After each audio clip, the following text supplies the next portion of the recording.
Hello viewers, আপনারা দেশ এবং দেশের বাইরে থেকে যারা দেখতেছেন তাদেরকে জানাই অসংখ্য ধন্যবাদ। আজকে আমরা তিনতলা ফাউন্ডেশনের একটা বেজের হিসাব করব, অর্থাৎ এই বিল্ডিংটা হবে তিনতলা, এর একটা বেস ঢালাই শুরু থেকে আমাদের সম্পূর্ণ খরচ কত টাকা লাগবে আমরা সেটা হিসাব করব, এস্টিমেট করব। তো এখানে আমরা আগেই একটা ফুটিং এর স্কেচ এঁকেছি।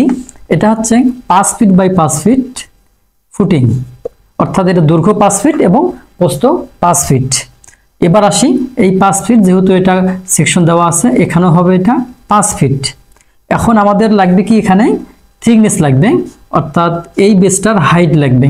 এই বেজের হাইট হচ্ছে 12 ইঞ্চি, বা আমরা লিখতে পারি যে 1 ফিট। তো আমরা এই বেসটাতে কতগুলো রড লেগেছে আমরা সেটা হিসাব করব এবং খরচের পরিমাণ আমরা নির্ণয় করব। তো এই বেজে যে রডগুলো ব্যবহার করা হয়েছে, এই রডগুলো হচ্ছে 16 mm ডায়া রড, অর্থাৎ এই রডগুলো যে উভয় দিকেই 16 mm ডায়া রড ব্যবহার করা হয়েছে। আমরা যদি এই জালিটাতেই দেই অথবা এখান থেকে আমরা এইভাবে নির্ণয় করি, তাহলে আমাদের 16 mm ডায়া, 6 ইঞ্চি সেন্টার টু সেন্টার, আমরা 6 ইঞ্চি সেন্টার টু সেন্টার এই রডগুলো আমরা স্থাপন করব। তাহলে আমাদের এখানেও হবে 16 mm ডায়া রড, 6 ইঞ্চি সেন্টার টু সেন্টার। আমাদের রডের কিন্তু জানা শেষ। এখন আমরা দেখব আমাদের এইখানে যে মাটাম দেওয়া আছে, আমরা এই মাটামটা 4 ইঞ্চি দেব। এখন আমরা এই বেজে কতগুলো রড লেগেছে এই রডের পরিমাণটা আমরা নির্ণয় করব। আর এই বেজে যেহেতু মাটির সংস্পর্শে থাকবে, সেহেতু এর কভারিং হবে 3 ইঞ্চি, অর্থাৎ সব দিক দিয়ে 3 ইঞ্চি হবে। এমনকি এটাতে যে পার্শ্বগুলো আছে, 4টা পাশ, এই 4টা পাশের কভারিং হচ্ছে 3 ইঞ্চি এবং নিচেও কিন্তু 3 ইঞ্চি দিতে হবে। তো যাই হোক, আমরা এখন রডের হিসাবটা নির্ণয় করব। আমরা প্রথমে বেজে রড নির্ণয় করব। আমাদের এই রডটা হচ্ছে 16 mm ডায়া রড, ডায়া। প্রথমে যে কাজটা করতে হবে, আমরা এই রডটার সংখ্যা বের করব। এই রডটার সংখ্যা বের করতে গেলে আমরা যদি এখানে একটু নোট হিসাবে করি, তাহলে আমরা টোটালটা আমাদের 5 ফিট, আমরা এখানে 5 ফিট দিলাম। এর থেকে মাইনাস যাবে আমাদের উভয় পাশে কভারিং, তাহলে আমরা -2 গুণন, যেহেতু দুই দিকে আমাদের কত, এদিকে 3 ইঞ্চি এদিকে 3 ইঞ্চি, তাহলে আমরা 3 দুগুণা 6 ইঞ্চি, অথবা 3 ইঞ্চি আমরা দেই, ফিটে আনি।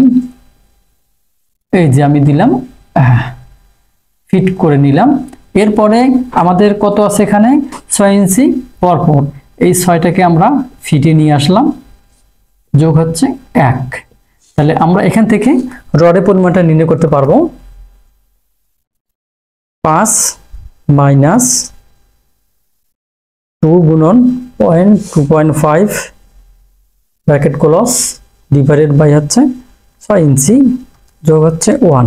তাহলে আমাদের এখানে রড লাগবে 10 পিস। এই রড কিন্তু 10 পিস, এদিকেও 10 পিস, এদিকেও 10 পিস। তাহলে আমরা একেবারেই 10 গুণন 2 দিতে পারি, তাহলে আমাদের টোটাল লাগবে 20 পিস। আমরা এই 20 পিস এখানে লিখি, 20 পিস গুণন দেই। আমরা এবার লেন্থটা বের করব। আমরা লেন্থটা জানি যে এখান থেকে এটা আমাদের 5 ফিট। তাহলে যদি আমরা লেন্থ বের করি, 5 ফিট বিয়োগ হবে দুই পাশে 2 কভারিং, 3 ইঞ্চি 2 কভারিং বাদ দিলাম, যোগ এর সাথে মাটাম আছে, 2টা মাটাম আছে, আমরা 4 ইঞ্চি করে নিয়েছি। তাহলে আমাদের টোটাল কত আসে, 5 মাইনাস হচ্ছে 0.2 প্লাস হচ্ছে 2 গুণন 0.33। তাহলে এখানে পাবো আমরা ইঞ্চিতে, আমরা ফিটে নিয়ে আসি 5.1, এই যে আমি দিলাম 5.1 16 এটা হচ্ছে ফিট হয়ে গেল, অর্থাৎ 5 ফিট 2 ইঞ্চি। আমরা এখন এই মাপটা এখানে লিখব 5 ফিট 2 ইঞ্চি। আমাদের বেস কয়টা? একটা, এই জন্য বেসের দিলাম না। এখন আমাদের কি বের করতে হবে? আমরা রড বের করব। তাহলে হচ্ছে এটার উপরে আমরা স্কয়ার দিব 16 mm 532.2 দিয়ে ভাগ দিলেই আমাদের একেবারে কেজিতে চলে আসবে। তাহলে হচ্ছে 20 গুণন 5.16 গুণন 16 স্কয়ার ডিভাইডেড বাই 532.2। তাহলে একেবারে আমরা এখানে পাবো 49.65 কেজি। আমরা এটাকে পূর্ণ সংখ্যা নেব। এই পূর্ণ সংখ্যা নিতে গেলে 50 কেজি, আমাদের 50 কেজি এই বেসটাতে রড লাগবে। আমরা এখন এই রেটটা লিখে রাখবো, এরপরে আমরা টোটাল বের করব। আমি যদি এটা ছোট করে এখানে লিখি, রডের কেজি আমরা 95 টাকা ধরলাম, এটা হাইয়েস্ট মূল্য। এর থেকে আপনারা অনেক কম দামে এই রডটা পাবেন। তাহলে 50 গুণন 95 আমাদের এখানে 4750 টাকা আমরা একটা পেলাম। এরপরে আমরা পরবর্তী যে আইটেম আমাদের ঢালের আইটেম, আমরা এই ঢালের আইটেমটা নির্ণয় করব। এরপরে আমরা মিস্ত্রি খরচ বের করব। 2 নম্বরে আছে আমাদের কাস্টিং। আমরা এই কাস্টিং এর রেশিও দেব 1, 2, 4, অর্থাৎ 1 ভাগ সিমেন্ট, 2 ভাগ বালি এবং 4 ভাগ খোয়া। আমরা খোয়ার কাজে করব। তাহলে আমাদের এখানে ভলিউমটা আসবে, আমরা কিন্তু একবারে বের করতে পারি। আমি বারবার প্রতিটি স্টেপে দেখাচ্ছি যাতে করে আপনারা নিজেই কাজগুলো করতে পারেন এবং বের করতে পারেন। তো আমরা প্রথমে কি করব? এই মাপটা দেব। আমাদের কত মাপ আছে? 5 ফিট বাই 5 ফিট। আমরা এই হাইটটা দেব 1 ফিট, যেহেতু এখানে দেওয়া আছে 1 ফিট। 1 ফিট দিলাম, তাহলে 5 5 25, আমাদের 25 সিএফটি। 25 সিএফটি আমরা এখানে পাবো। আর এর পাওয়ার জন্য আমাদের প্রথমেই সিমেন্ট বের করব। আমরা সিমেন্ট বের করতে গেলে আমাদের 25 1.5 গুণন হচ্ছে 0.8 ভাগ 7, তাহলে আমাদের একেবারে বস্তা বের হয়ে যাবে।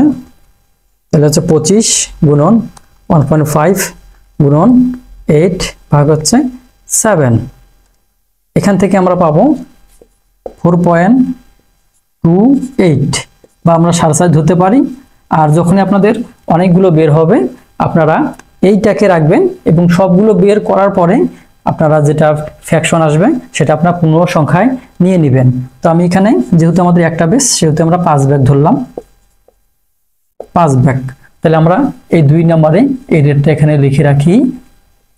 5 গুণন আমরা 500 টাকা করে ধরলাম সিমেন্টের দাম, 5 গুণন 550, তাহলে এখানে 2750 টাকা আমাদের বিল আসলো।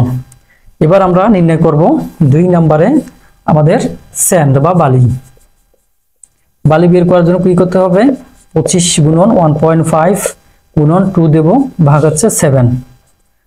তাহলে আমাদের এখানে 25 গুণন 1.5 গুণন হচ্ছে 2 ভাগ হচ্ছে 7। তাহলে আমরা এখানে প্রায় 11 সিএফটি বালু পাবো, অথবা 12 সিএফটি ধরতে পারি। এখন আমরা রেটটা যদি এখানে বসাই তাহলে আমাদের 3 নাম্বার এখানে বসাবো আমরা 11 গুণন 35, তাহলে হচ্ছে 11 গুণন হচ্ছে 35, আমাদের 385 টাকা বালি বাবদ আমাদের বিল আসবে। এরপরে আমরা বের করব খোয়া। এই খোয়াটাকে আপনারা ইট হিসাবেও করতে পারেন অথবা আপনারা সিফটি হিসাবে বের করতে পারেন। 3 নাম্বার হচ্ছে খোয়া। খোয়া বের করতে গেলে অনুরূপভাবে 25 গুণন 1.5 দিতে হবে গুণন 4 ভাগ আছে 7। তাহলে 25 গুণন 1.5 গুণন হচ্ছে 4 ভাগ 7। এখান থেকে আমরা পাবো 22 সিএফটি এবং এর 22 সিএফটি আমরা দামটা যদি এখানে লিখি আমাদের, অথবা এখানেও লিখতে পারি, জায়গা যেহেতু আমাদের আছে। 22 গুণন আমরা এটা 130 টাকা ধরলাম, তাহলে 22 গুণন 130, তাহলে আমাদের এখানে 2860 টাকা আসবে খরচ। এখন আমাদের এই টাকাগুলো আমরা যোগ করব, যোগ করে দেব কত টাকা আমাদের মাল বাবদ খরচ হয়েছে, অর্থাৎ ম্যাটেরিয়ালস বাবদ। ম্যাটেরিয়ালস বাবদ আমরা যোগ করব। প্রথমে আমাদের আসলো রডের দাম হচ্ছে 4750 টাকা যোগ, এরপর আমাদের কি আসলো সিমেন্টের দাম 2750 টাকা। এরপরে আমার লাগলো বালির দাম হচ্ছে 385 টাকা। এরপরে আমাদের খোয়ার দাম হচ্ছে 2860 টাকা। তাহলে আমাদের এখানে 10,745 টাকা। এখন আমাদের একটা খরচ বাকি আছে, সেটা হচ্ছে মিস্ত্রি লেবার খরচ। আমরা মিস্ত্রি লেবার খরচটা ধরবো। এখন আমরা একটা বেজের জন্য খরচ ধরবো 2000 টাকা। তাহলে এখন আমরা মোট টোটাল কস্ট পাবো। তাহলে এখানে 2000 আর ওইদিকে 10,745 যোগ হচ্ছে 2000, তাহলে আমরা একটা বেজের জন্য 12,745 টাকা খরচ হতে পারে। এটা প্লাস মাইনাস, কেননা এই লেবার কস্ট এবং মালামাল এক এক জায়গায় দামের তফাতের কারণে রেটটা একটু চেঞ্জ হতে পারে। তো যাই হোক, এতক্ষণ ধরে যারা দেখতেছেন, আমার চ্যানেলে নতুন হয়ে থাকলে চ্যানেলটি সাবস্ক্রাইব করবেন, এবং কোনো বিষয়ে জানার আগ্রহ বা প্রশ্ন থাকলে কমেন্টে জানাবেন। আপনারা ভালো থাকবেন, সুস্থ থাকবেন। আজকের মতো বিদায়, আল্লাহ হাফেজ।